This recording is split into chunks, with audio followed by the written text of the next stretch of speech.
La entrevista cara a cara. Zona 3 Noticias. Esta mañana tengo el gusto de recibir aquí en cabina de Zona 3 a Osvaldo Bañales Orozco, quien es el secretario general del Ayuntamiento de Tonalá. ¿Cómo estás, Osvaldo? Bienvenido. Muchas gracias, Pablo, un gusto estar aquí contigo y un saludo a tu auditorio. Encantado, Osvaldo. Un tema recurrente en los últimos, yo no diría solamente meses, sino en los últimos años, ha sido el tema de la caseta que se encuentra, pues yo la ubico más bien como la caseta del Cortijo de los Fernández, ¿no? Más o menos a esta altura está en la carretera, digamos, hacia la Ciudad de México o hacia los Altos de Jalisco, y que afecta a una gran cantidad de habitantes de la zona. Recuerdo incluso un momento político interesante en el cual el entonces gobernador del estado, Emilio González Márquez, en compañía del hoy presidente municipal de Tonalá, Jorge Arana, y si no mal recuerdo, en ese entonces Jorge Arana era diputado federal, en compañía de Ramiro Hernández García, que en ese tiempo era senador de la República, fueron y tomaron la caseta entre todos estos políticos, levantaron las plumas de la misma para permitir que los vecinos de la zona pudieran pagar sin pagar el peaje que les obligaba esta caseta de cobro. ¿En qué va toda esta historia, Osvaldo? Mira, actualmente nosotros hemos continuado con la gestión de este tema. Se logró en aquel momento, como bien lo dices, Jorge Arana era diputado federal, yo era el síndico municipal de Tonalá. Logramos que se otorgara un subsidio para los habitantes y residentes de la zona, como hasta actualmente existe y está. ¿Es un subsidio que paga el gobierno del estado? Bueno, en aquel entonces se pactó que entre el gobierno del estado y el gobierno federal pudiera generarse la condición de que se estuviera subsidiando. De manera consecuente, el gobierno del estado se hizo cargo de esa responsabilidad.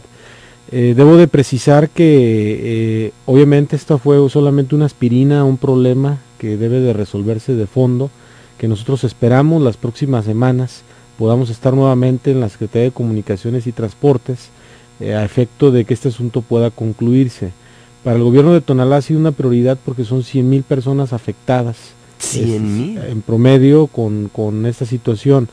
Nosotros hemos sugerido algunas alternativas que tienen que ver con el camino tipo C, la construcción de las laterales, hasta el Cortijo de los Fernández, o hasta el puente Fernando Espinosa más bien.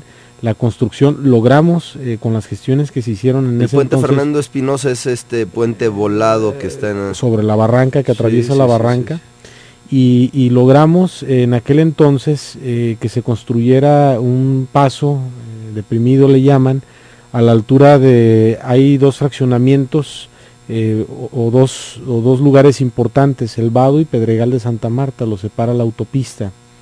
Obviamente se logró que se construyera un paso para que las personas ya no tuvieran tantos accidentes como se ha venido generando en el transcurso de la historia de la autopista, pero no es lo único que se tiene que hacer, se requieren más pasos mixtos vehiculares, peatonales, para poder interconectar ambas partes del municipio, y obviamente hay temas como es la conexión del propio periférico, el que las personas del camino al Vado, que se logró gestionar precisamente cuando Jorge era diputado federal, se consiguieron alrededor de 24 millones de pesos para la ampliación del camino del Vado. Se pretende igual ver la posibilidad que los 16 kilómetros desde el puente Fernando Espinosa hasta el nodo vial Revolución, que es Tlaquepaque, puedan desincorporarse los 16 kilómetros y que puedan pasar a ser parte de como una vialidad local. A ver, hoy no pagan entonces los habitantes. Hoy no pagan, los residentes no pagan. No pagan nada. ¿Cómo demuestran que son residentes de la zona para poder una tarjeta especial. Una tarjeta que brinda la Secretaría de Comunicaciones y Transporte. SCT le entrega a todos los residentes de la zona esta tarjeta. A través, ese proceso se dio a través de la Dirección de Desarrollo Carretero, en aquel entonces, en coordinación con la empresa RCO. Se hizo un censo, un levantamiento general. Incluso en este momento, si llega un nuevo vecino, un nuevo colono, tiene acceso a a la posibilidad de que se le entregue su tarjeta de residente, y eso obviamente evita que pague. ¿Van a las oficinas de la SCT y ahí se les brinda esta credencial? En aquel entonces sí se abrió un módulo especial para la atención de las personas. Obviamente todos aquellos que en este momento no la tengan pueden acudir directamente al gobierno de Tonalá, podemos auxiliarlos, pueden acudir directamente a la delegación SCT, que obviamente ellos ahí tienen la información, o pueden acudir a la oficina que está ahí de la empresa concesionaria, que también tienen la indicación y la apertura total a este momento. ¿Quién es la empresa concesionaria? RCO, la carretera. o Red de Carreteras. Red de Carreteras. Así es, que en el año 2006 ganaron una licitación de activos. ¿A qué grupo pertenece? ¿No es de Grupo Ideal esta? No sabría decirte, la verdad. RSO, sí. RSO. Bueno, será cosa de investigar. Pero entonces los vecinos en este momento no están pagando absolutamente nada por esta caseta. Anteriormente, ¿cuánto era lo que les cobraban? 8 pesos. Por entrar y 8 pesos por salir. Todos Entonces resultaba más caro pagar las entradas y salidas a tu casa que lo que las personas le están pagando al crédito Fobi o Infonavit o a la hipotecaria por el pago de su casa. Sí, ¿no? Cuando menos eran 16 pesos diarios. Cuando menos, ¿no? Por uno de los vehículos. Ahora, Osvaldo, ¿las alternativas cuáles son? Ya decías tú construir las laterales. Algunas laterales, también la posibilidad de mover, digamos, la caseta de cobro, el lugar también es una posibilidad. La idea ¿no? es, lo que pasa es que esa caseta nunca ha existido en ese punto, nunca existió. En su origen, debemos de recordar que la primera caseta que se instaló fue a la altura del nodo vial Revolución. De manera consecuente, la caseta se recorrió a la altura de Tonalá, pasando el periférico, lo que actualmente se conoce el periférico Tonaltecas. A 1 kilómetro estaba la caseta en el ingreso a Tonalá, digamos, por la carretera México, más o menos a esa altura. Por la autopista. Y luego, en el 2006...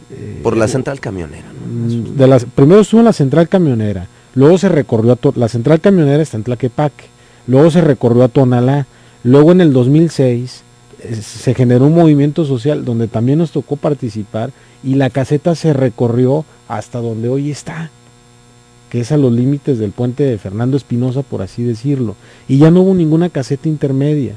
Entonces en el 2006 se lleva a cabo el proceso de licitación de activos, se concesiona este servicio, y ¿qué sucede? Pues obviamente no se pidió ni siquiera la opinión de los municipios, no se respetaron los planes parciales de desarrollo urbano, etcétera, etcétera, y no contemplaron tampoco que el crecimiento normal de la ciudad orientaba a que esa parte del territorio de Tonalá tenía que extenderse, ¿no? Por eso es que hoy nosotros, desde ese entonces, planteamos la liberación de los 16 kilómetros. De manera consecuente, la construcción de puentes mixtos vehiculares peatonales que nos permitan cruzar de un lado al otro del municipio de Tonalá. Y obviamente con esto poder generar la alternativa de que el camino al vado debe de estar funcionando en la amplitud que tiene, pero también nosotros hemos ido buscando la forma de lograr que se construyan las laterales desde el nodo vial Revolución hasta el puente Fernando Espinosa, que es donde concluye el territorio del municipio de Tonalá, para que nos permita tener una movilidad integral que es necesaria, ¿no?